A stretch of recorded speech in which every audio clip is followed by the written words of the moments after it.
প্রতিদিন নতুন নতুন ভালোবাসার গল্প পেতে আমাদের চ্যানেলটি সাবস্ক্রাইব করে বেল বাটনে ক্লিক করুন। রিয়াদ আর মেঘা পাশাপাশি বসে আছে দুজনে। হঠাৎ রিয়াদ বলল, কিরে বুড়ি, কি করিস?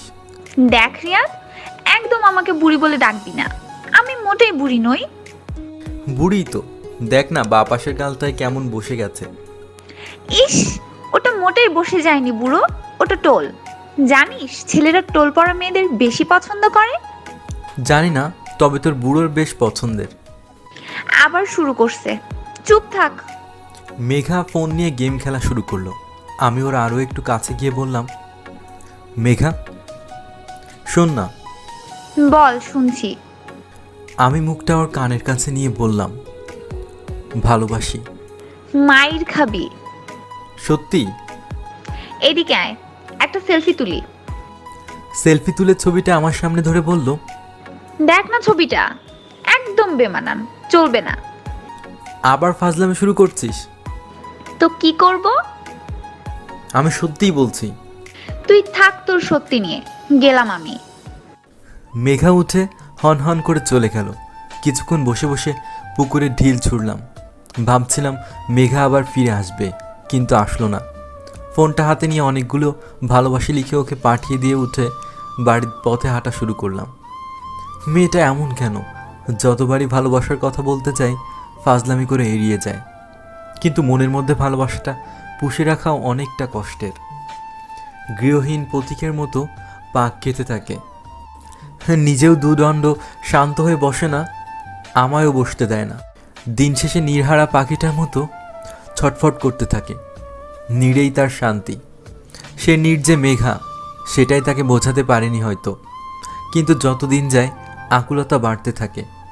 গভীর সাগরে ডুবতে থাকা মানুষটাও বাঁচার স্বপ্ন দেখে। তাই তো দুহাতে জলের সাথে সংগ্রাম করে শেষ নিঃশ্বাস পর্যন্ত। আমি একবার শেষ চেষ্টা করতেই চাই।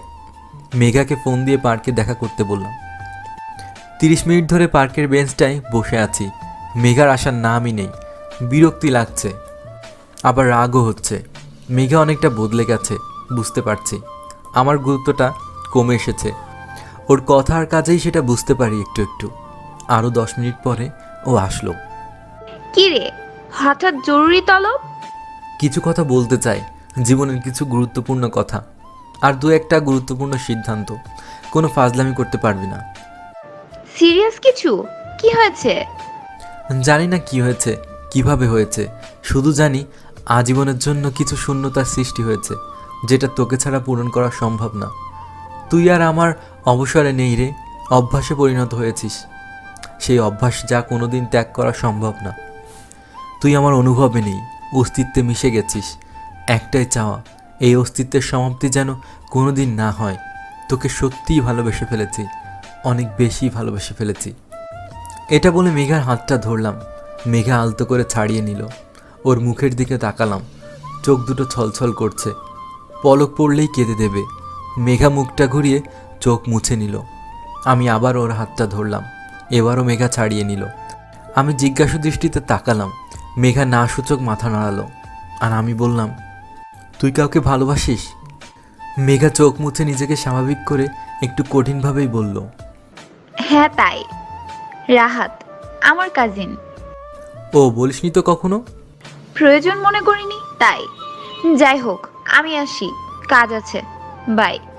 মেঘা উঠে দাঁড়াতেই আমি ওর হাতটা ধরে বললাম, তুই মিথ্যা বলছিস। আমার মাথায় যেন ভূত চাপলো। এক ঝটকায় মেঘাকে বুকে টেনে নিলাম। মেঘাও যেন কিছুক্ষণের জন্য পাথরের মতো নিশ্চল হয়ে গেল।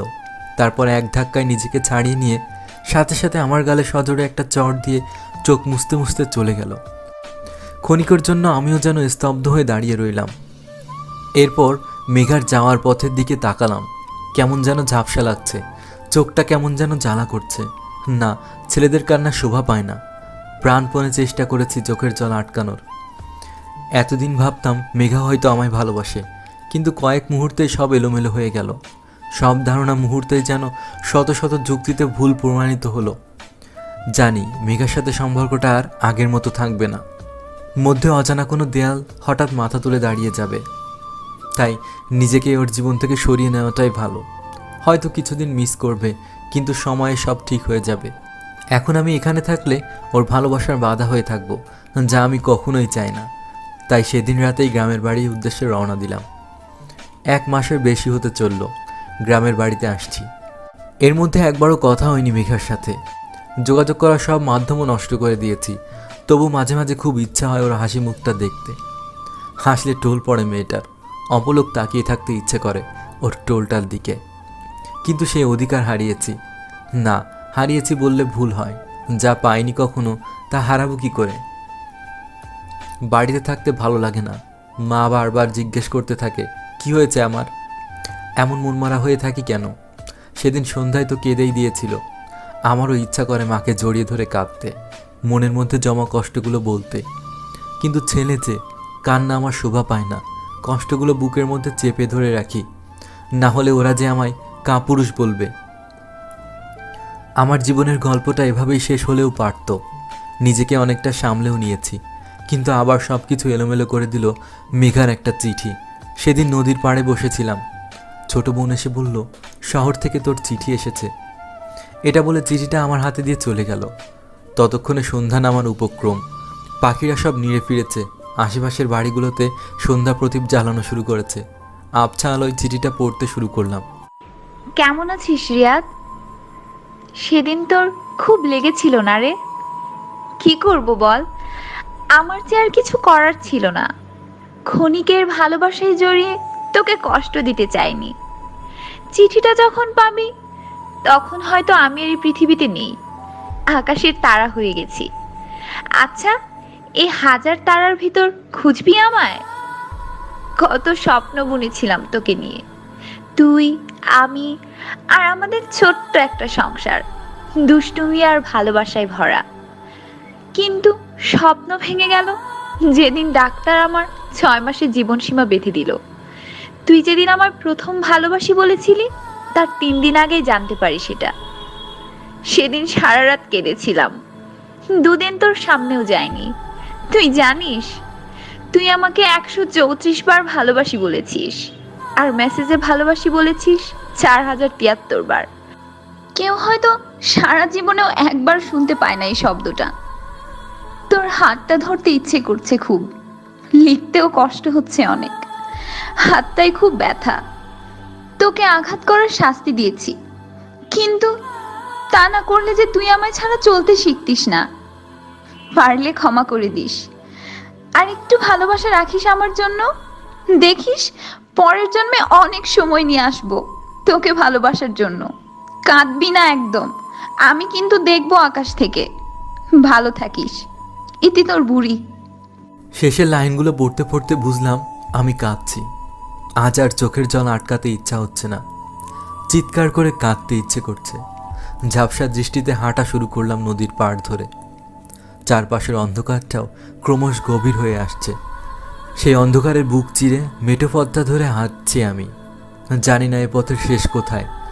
হয়তো এই পথের শেষে দাঁড়িয়ে আছে মেঘা, আমার বুড়ি, দাঁড়িয়ে আছে তার ভালোবাসা নিয়ে।